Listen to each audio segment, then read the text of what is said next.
Tell us, when shall these things be, and what shall be the sign of thy coming and of the end of the world? And Jesus answered and said unto them, Take heed that no man deceive you. On August the 17th, 1991, Desert Shield became Desert Storm.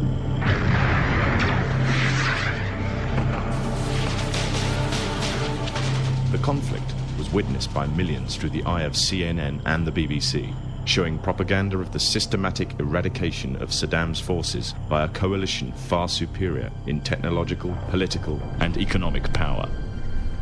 The orchestrators of the war were by no means strangers to controlling major world events. In fact, they have done so for centuries. From the shadows, they have engineered every major war, revolution, and recession. They control everything you read, everything you hear, and everything you see. They have managed to indoctrinate an entire populace to their way of thinking and have infiltrated key positions in places of authority. And it is from the shadows that they have created a new political order, a new economic order, and more sinister, a new religious order. Their ultimate aim is total global domination, and they will stop at nothing to reach their goal, the goal that was outlined in a speech given by former President of the United States, George Bush. What is at stake is more than one small country. It is a big idea, a new world order. We talk so much about dispelling myths. How about confirming one? What is this? Susie, this is the tomb of Osiris, The god of the underworld. This once extravagant mausoleum, a moat with 4 pillars engraved with hieroglyphics constructed thousands of years ago, was intended to be a shrine for the keeper of the afterlife. Polls have just now closed in 6 additional states, representing 66 electoral votes. We must follow no other course. Now it is a seed upon the wind, taking root in many nations. We will confront weapons of mass destruction. We will build our defenses beyond challenge, lest weakness invite challenge. This work continues. The story goes on, and an angel still rides in the whirlwind and directs this storm.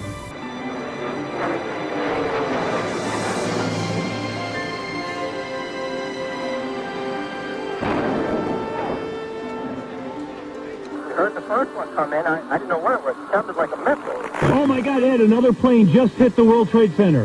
Wait, oh my God, oh my God, the building fell! We have no idea what caused this. Let us never tolerate outrageous conspiracy theories concerning the attacks of September the 11th.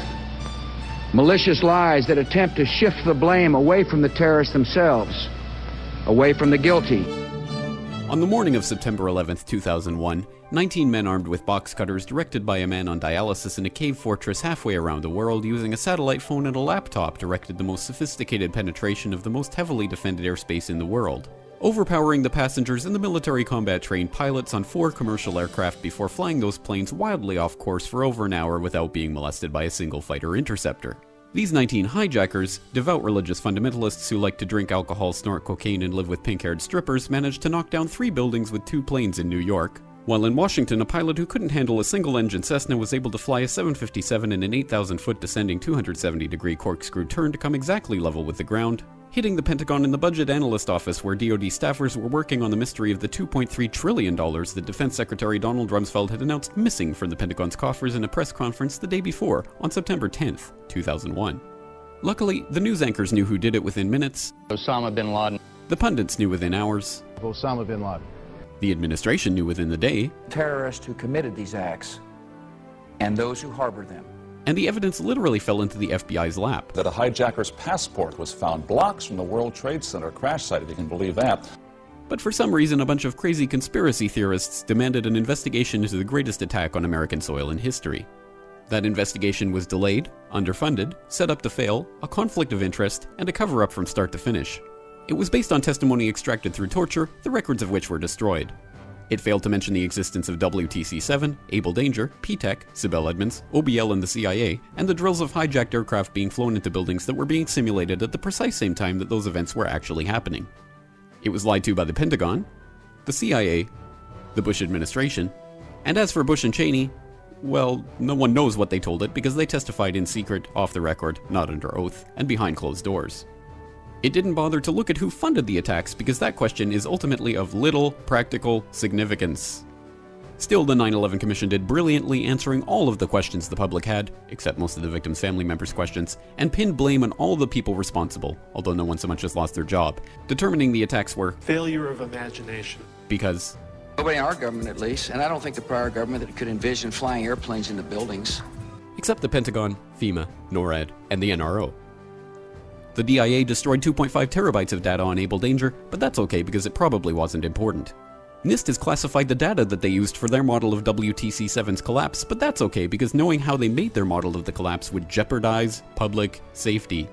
Osama bin Laden lived in a cave fortress in the hills of Afghanistan, but somehow got away. Then he was hiding out in Tora Bora, but somehow got away. Then he lived in Abbottabad for years, taunting the most comprehensive intelligence dragnet employing the most sophisticated technology in the history of the world for a decade, releasing video after video with complete impunity and getting younger and younger as he did so, before finally being found in a daring SEAL team raid which wasn't recorded on video, in which he didn't resist or use his wife as a human shield, and in which these crack special forces operatives panicked and killed this unarmed man, supposedly the best source of intelligence about those dastardly terrorists on the entire planet. Then they dumped his body in the ocean before telling anyone about it. Then a couple dozen of that team's members died in a helicopter crash in Afghanistan. You will never ever express doubts about any part of this story to anyone. Ever.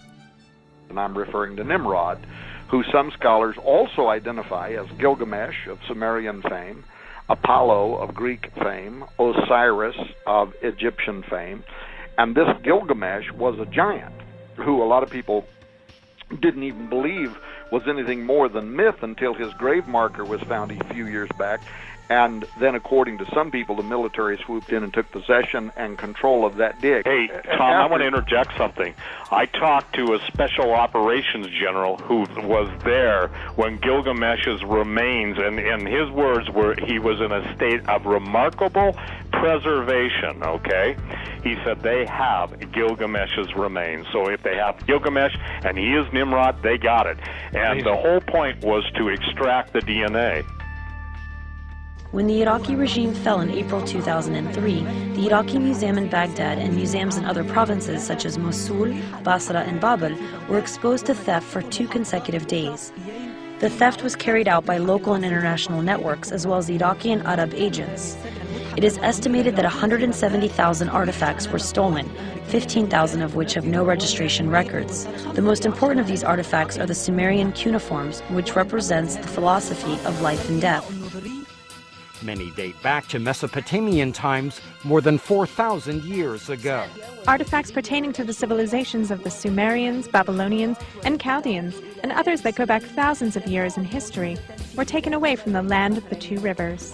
In addition, entire book collections from certain historic eras disappeared from the National Library, thus negatively affecting Iraq's wealth of civilization and culture. One must also mention that some artifacts were stolen and sent to Israel via the American forces. But American troops stood by as Iraq's heritage was plundered. One memorable moment that week was when Secretary of Defense Donald Rumsfeld dismissed the looting in Baghdad as unimportant. Freedom's untidy, and free people are free to make mistakes and commit crimes and do bad things. Many of the looters knew which objects they were looking for and where to find them. In other words, they were insiders. Investigations revealed that the main metal gate of the storage rooms was opened. It was not opened by force, which means a person who knew where the key was participated in the theft. J.P. Morgan Chase Bank led a 13-bank consortium to establish the Central Bank of Iraq. De La Rue was brought in to print up the new Iraqi dinar. This currency has some of the most anti-counterfeit measures of any other currency on the planet, and yet it is completely worthless. Its current value is approximately $1,163 to $1 US. But from 1982 until about 1993, 1 dinar was worth $3.22. There are secrets that George W. Bush guards at least as carefully as any entrusted to a president. Secrets he's forbidden to share even with the vice president.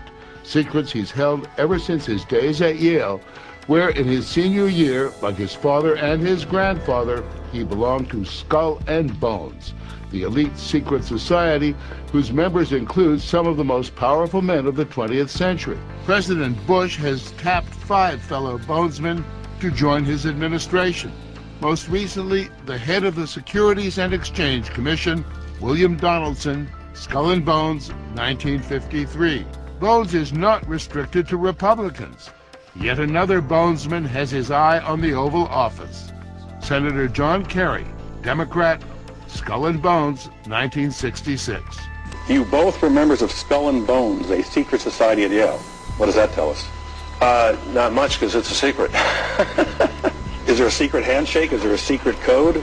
I wish there were something secret I could manifest. 322, a secret number? There are all kinds of secrets, Tim, but one thing is not a secret. I disagree with this president's direction that he's taking the country. We can do a better job, and I intend to do it. You were both in Skull and Bones, the secret society.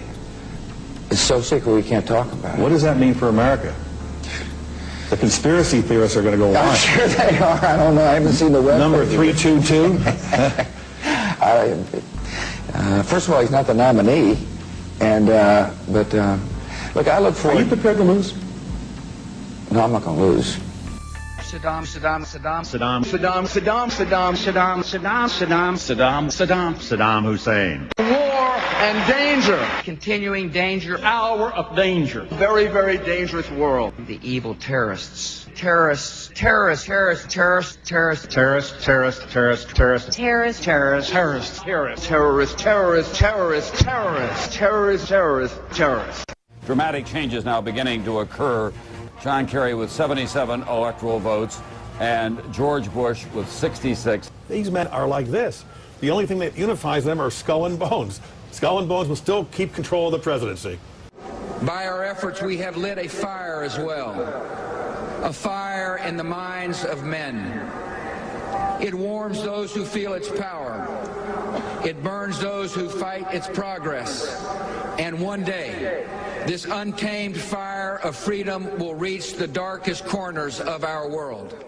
The Bible says that Iraq, which was known in the Bible days as Babylon, will not only emerge in the last days, it will emerge as the wealthiest, most peaceful, most powerful nation on the face of the planet. So the question is, how do we get from the chaos that there has been over the last few years to the wealthiest country on the planet in the last days?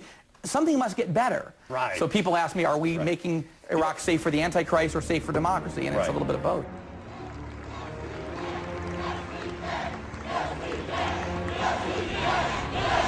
We cannot continue to rely only on our military in order to achieve the national security objectives that we've set. We've got to have a civilian national security force that's just as powerful, just as strong, just as well funded. And those who tell us that we can't, we will respond with that timeless creed that sums up the spirit of a people. Yes, we can. If you say, with profound gratitude and great humility, I accept your nomination for presidency of the United States. All across America, something is stirring. It's been a whirlwind of activity these first 100 days. Finally, I believe that my next 100 days will be so successful I will be able to complete them in 72 days. And on the 73rd day, I will rest. Did the President and the Pope talk about this morning? The Vatican positions, you know, don't fall into the usual left and right of American politics. The Pope, for example, is for stronger world government, and he just issued an encyclical, a sort of Vatican position paper, calling for much stronger regulation of the financial world. And at the same time, of course, the Pope is opposed to abortion and stem cell research, which Mr. Obama favors. E pluribus unum. That was Latin. It's what's inscribed on a quarter. Out of many, one. Of course, the visual highlight was the president touring the pyramids, outside and in. Purification, mummification. Self-identification. That looks like me. Look at those ears. Separated at birth from a hieroglyphic, but the president's guide saw another resemblance. Mr. President, you look like King Tut. I've been told. Yes, it's true. He should know about King Tut. Dr. Sahi Hawass oversaw scans of Tut's mummy that produced this likeness. The president's trip inspired Egyptians to display decorations calling Obama the new King Tut of the world. But even the new King Tut couldn't budge a pyramid. Still, it's good practice for trying to push peace in the Mideast. Scientists from all over the world are trying to figure out what caused a mysterious blue light to spiral in the sky over Norway on Wednesday. Early yesterday morning, just before dawn, this appeared in the Norwegian sky. A blue light, small at first, growing into a spiral, and then disappearing into what appeared to be a black hole. Thousands of Norwegians bombarded the Meteorological Institute to ask what that light could have possibly been. Some feared it could have been a meteor, others a black hole, and there are even those that thought it could be aliens. December 21st, 2010, I looked up and I saw a decapitated blood red head, looked like, floating over the shoulders of Orion at 2:22 in the morning. Oh, by the way, 2:22 in the morning Central Standard Time is 3:22 in the morning Eastern Standard Time. 322 is the coveted number of the Skull and Bones Society, of which the whole Bush family has been strongly associated with, as was Kerry. 2 Illuminist, 322. What's that? A skull? A decapitated head on top of a pile of bones? 322. What was happening in Iraq at that very moment? Iraq had just announced the foundation of its newly formed government. And the entire planet, you could look this up for yourself, shook. The seismographic monitors that check earthquake activity around the world, every one of them went into the black that night. What's going on? I don't know. After nearly 9 years, our war in Iraq ends this month. Today I'm proud to welcome Prime Minister Maliki, the elected leader of a sovereign, self-reliant, and democratic Iraq. In the coming years, it's estimated that Iraq's economy will grow even faster than China's or India's. Here's my dinars. I got them. Well, you know, look, Coming from the Trade Bank of Iraq, the only ATM in the country. Look, this is a country that's resource-based, that obviously has tremendous aid by the U.S., but could be very self-sufficient with all these oil companies that we've been talking about that are exploring, they're about to explore there. And so I told my viewer, look, I can't fight it. I would like to know how best to get it, and it would really be great if, you know, these guys set up these ETFs all the time. How about an ETF to play the dinar? That would really be the best way to go. For the first time in 2 decades, Iraq is scheduled to host the next Arab League summit, and what a powerful message that will send throughout the Arab world. And finally, we're partnering for regional security. For just as Iraq has pledged not to interfere in other nations must not interfere in Iraq. Iraq's sovereignty must be respected. And let us never forget those who gave us this chance. The untold number of Iraqis who've given their lives. More than 1 million Americans, military and civilian, who have served in Iraq. Nearly 4,500 fallen Americans who gave their last full measure of devotion. Tens of thousands of wounded warriors, and so many inspiring military families. People ask me, are we making Iraq safe for the Antichrist or safe for democracy? And it's a little bit of both. This is an extraordinary achievement. Nearly 9 years in the making. We're building a new partnership between our nations. America continues to maintain a high presence in the country, with the largest U.S. embassy in the world located in the capital, Baghdad, with 15,000 members of staff. Before they leave, U.S. forces will have to transfer dozens of bases to the Iraqis and dispose of or ship out thousands of vehicles. Sometimes it's too cumbersome to bring a lot of this equipment back to the U.S., so a lot of it's left on bases. We're leaving over 500 military bases to the Iraqis, both to the Iraqi security forces and also to the government. This is a happy occasion for all of us. It is considered one of the most important days for the Iraqi army and Iraqis, which is the day of handing over Sania base from the friendly side to the Iraqi army. Your zodiac sign was determined by Babylonians based on what constellation the sun was in on the day you were born.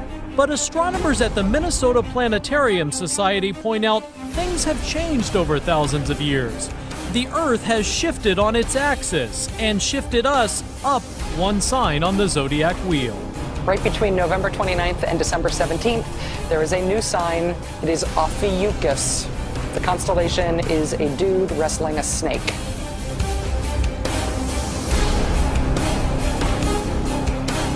Birds, fish, and all kinds of creatures just dropping dead.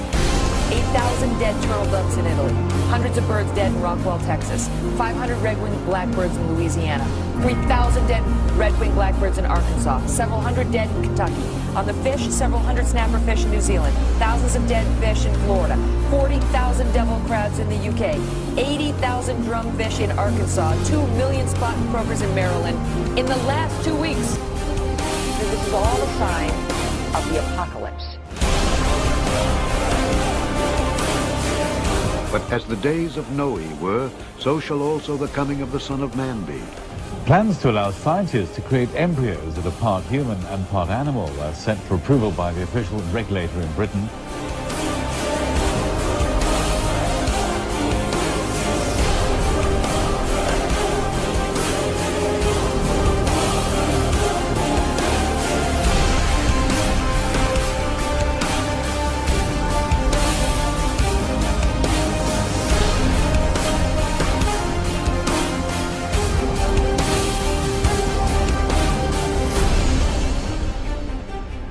There shall be signs in the sun, and in the moon, and in the stars.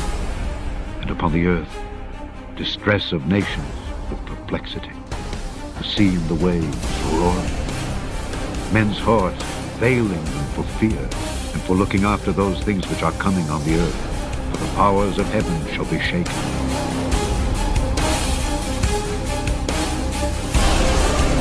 Look at the size of this thing as seen from space. Records fell.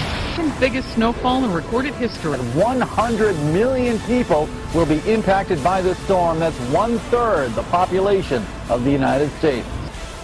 Then said he unto them, Nation shall rise against nation, and kingdom against kingdom.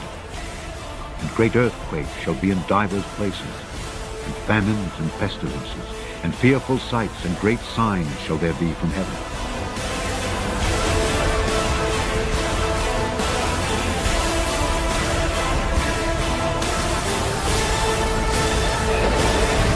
Except those days should be shortened, there should no flesh be saved. But for the elect's sake, those days shall be shortened.